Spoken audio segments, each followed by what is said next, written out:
Ian! Ian!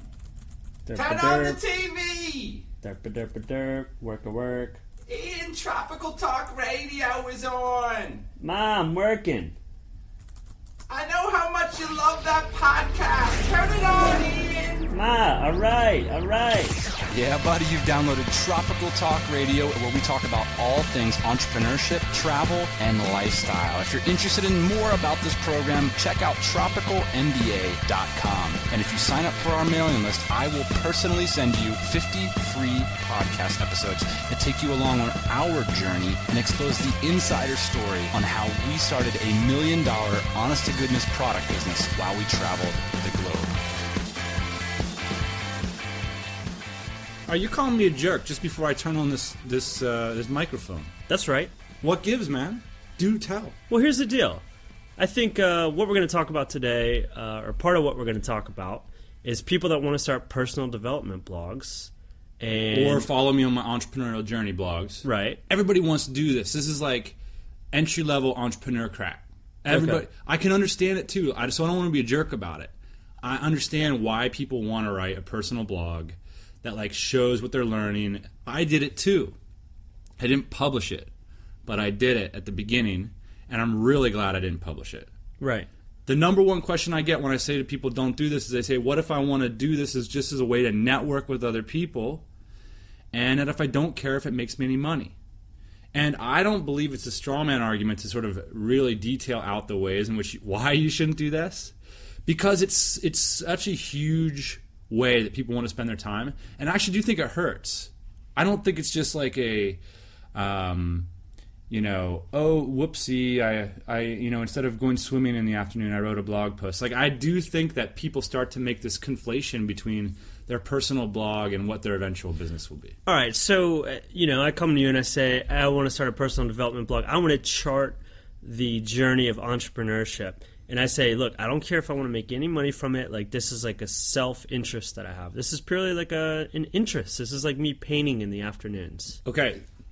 The reason I don't like it is because 9 times out of 10, these people are, like, what they're expressing is the amateur interest that we all have, is like this basic level of like recognition and self-expression and like wake up in the morning and like type out whatever comes to my mind kind of thing. And that's not what a professional does. And what happens is that you start to get, I see this happen so often. This is why I'm so passionate about it. You start to get feedback on that. You don't get feedback on your professional pursuits, because what pros do is they go away for a year and they build skills, and then they come back and boom, they're making money and they're making the lifestyle happen. And then they can write whatever the crap they want to do. That's what we do. And I know this is pot kettle black, right? Because I turn on the microphone 3 times a week and I talk about entrepreneurship. But guess what I was doing for the last 5 years? Hiding in a hot, steamy room serving customers, right? So Right. It's a luxury. It's that Lexus thing. I can come back and I can buy the Lexus now, which is the personal blog. Look at me. Please know who I am, right? Because I went and I did something. And that's the whole other point, Ian. So I'm concerned about, it gives you all the wrong kinds of feedback for amateur pursuits. You see, this is what people call when they call the echo chamber online. Is everybody's like, rah, rah, oh yeah, it's so good that you like put up another AdSense site. It's so good that like, you blah, blah, blah. It's so good. We're so happy for you. Comment, tweet. And like, that's what drives you then. It's a bunch of amateurs freaking patting each other on the back and getting nothing done. That Right. drives me crazy, and you don't want to get into that ballgame. Number 2.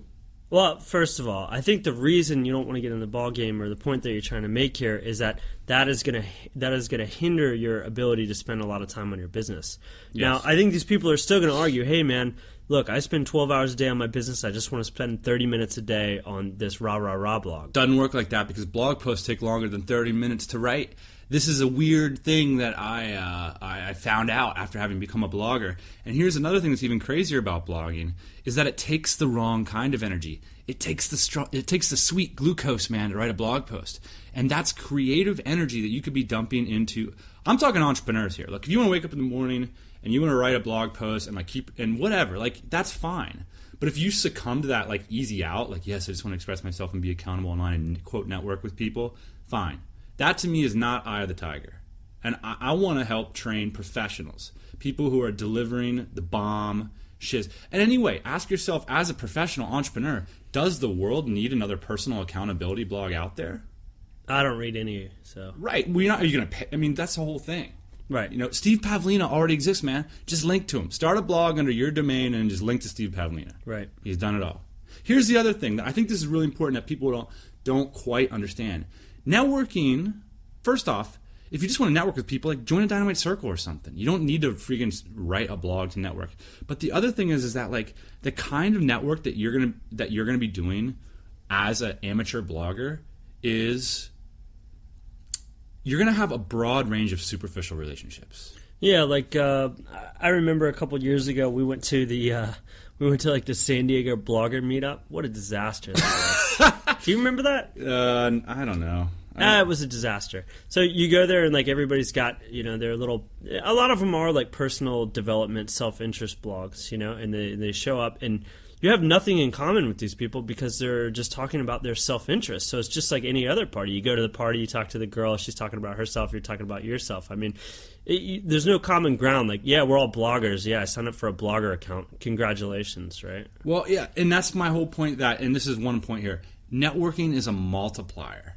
So it's like if you're a zero, you multiply that by meeting Donald Trump or anybody, you're still a zero. Right. Exactly. And like it doesn't help to know who somebody is or to have their contact if you've got nothing going on. And the best strategy for networking is to do great work.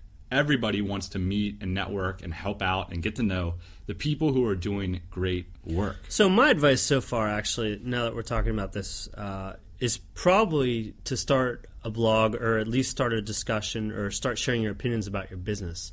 I think you're probably going to meet a lot more like-minded people than you would if you start telling them about what you did on the weekends. Well, yeah, and that's the thing. If you've got unique sort of knowledge from your business, absolutely put that into a blog post. That's what I mean by bringing something to the table, doing some real work. I mean, it's a great way to market your business if your business generates unique knowledge in the world. You look at like OkCupid, the way they blog about their business. Right. A lot of startup founders do this. Fair enough. Like SEO-Moz is a great example of that. They have unique proprietary data that doesn't exist anywhere else. They put it on their blog. They gather that information. That, to me, is baller. I'm totally into that. All right, so I'm trying to think of what else. Okay, here's one other point. Here's the thing about, I feel like this is easy out, like, because it's very cheap to develop a good premise. So if you come to me with like a great premise for a blog, like go to the drawing board and come up with something decent, right? Don't just tell me like I want to roll out of bed and just write, about my journey or whatever. It's like, come on, man, like do better than that. And here's the best thing. It's a lot cheaper to address the problem at the premise, at the conception, than it is to address it a year later when you've been blogging in another world, hoping to make income on affiliate networking. And then here's the worst part, is you've got some traction, and so what you do is these like weird twists where you try to like monetize your audience. How many times have you seen this where somebody's like, doing this kind of producto-ish blogging, and then all of a sudden they come out with this awkward freaking product. This like weird stepchild, like, well, I kind of want you to pay me to like be a part of my whatever, and it's like, what if you just would have spent a year making a great product? You'd have so much more clout. You'd have such a better platform to write a personal blog from, and you would have done something of real value in the world rather than trying to convince all of your, rah-rah readers into some ebook project that's not really going to be sustainable. Right. So, I was talking to a really cool reader the other night. His name was George, nice guy, and we were talking a lot about this. And I know I was just, probably being a little bit too harsh on him, but I think the one thing that he said that was meaningful to him is this distinction between being a pro and being an amateur. And this blogging thing can really be a mirror to yourself. Like if you just want to do the blog for yourself, I ask you, dear startup entrepreneur, can you really afford to serve yourself in that way right now when you're starting at scratch? You have so few resources. Don't waste them. Don't waste them. Funnel them in to serving your craft, serving your market, and become a pro. Then people are going to want to hear from you. You can start a podcast if you want. You can start a blog if you want to turn around and teach people, because I don't want to be a pot kettle black here guy. It's obviously an amazing thing to work with entrepreneurs. It's obviously very lucrative. All those things are great, but you got to have some chops, People, I think one of the things that people don't see, because they hear guys like Ian and myself and like countless others who are stuck it out, they're in the game. They don't see the hundreds of people that just didn't make it. And it's all about premise. Our premise, Ian, when we started the podcast, our premise was we would be the guys that are doing lifestyle design, like traveling the world while we worked, with a hard goods business. Right. We're actually talking a lot when our first business started about our business. We would get on the mics every day, or I should say every week, and we would talk about kind of what happened during the week, the lessons we learned, things like that. We're talking about our business. And then we started to talk about business ideas and things like that. That to me is a premise. And it's worth noting that, ultimately the Lifestyle Business Podcast ended up being successful in terms of being a business. But starting from scratch, the Outsource to the Philippines podcast is a much better conception, much more profitable out the gate. It's a lot harder to get people into things like productivity and business because they're not focused and they're not clear. Outsourcing, on the other hand, it's a lot easier to monetize that. So, of course, that's the focus issue. But if Ian and I were fat cats, right? We could sit back and we could afford to do some big, broad branding project or whatever. And here was our premise, just to share this with you. And this is the level that you got to be at, I think. We were saying at the time we were making $35,000 a month in top line revenue. We were traveling and we had a hard goods business. And we thought if we share this format with people, that's going to work at least. It's going to be worth doing, right? It's going to get traction. How long did it take to get traction? 2 years? Jesus, it took forever. I remember, it wasn't so long ago that you were just, barking at me like, what are we doing with this thing? We're spending so much time on this. And it's not even clear if it's going to be a business, and it was fun and everything like that. But the point is that we had the best trainers in our. You can't hardly make up a better premise, right? And it still took us, so long to get traction. And that's my experience. That's what this black pot is coming to everybody else and telling them, look, it's a really hard game and it's a really lucrative game, right? The hard games are more lucrative generally. Yeah, So my whole deal is talk about business. That's what I want to hear about. I think that's what a lot of entrepreneurs want to hear about is business. Now, there is an exception. If you are a person... Wait. Let's be clear here.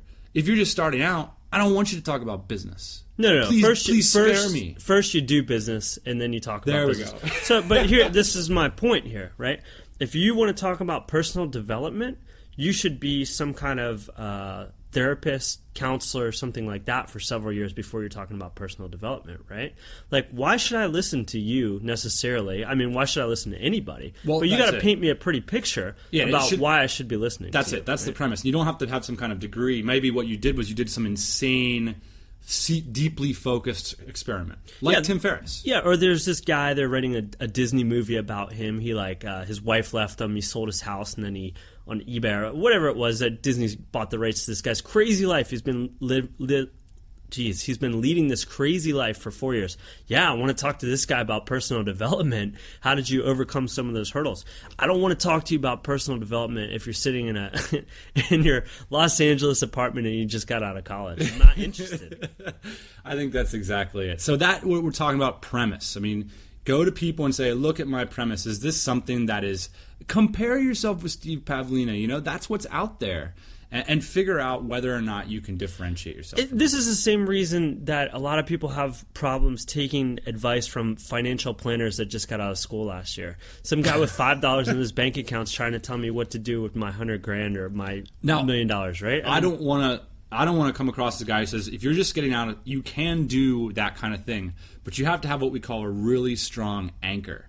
And whether that's like you have to anchor yourself in experiments, in some kind of data-driven approach, whether that's some kind of concept like psychology, right? So you don't have to the message here is you can start blogging right out of the gate, but you have to have a great concept. For example, I don't know his whole story, but it seems pretty compelling. Ramit, I'm not sure exactly, and I haven't done a lot of research, I'm not sure exactly what his business was before he started launching these information products, but I do know that he majored in psychology, and he cites that a lot of times. So that's kind of his premise, as I understand it. I don't think he had a business necessarily. Yeah, and the cool thing of that using Ramit as an example is that it doesn't matter at this point because he's done such a great job of anchoring his stuff in great work. Examples of that are Tony Robbins, Chris Guillebeau, John Chow. These guys, they had really clear anchors. With Guillebeau, it's I'm a traveler and I'm a writer and I'm going to every freaking country in the world, okay?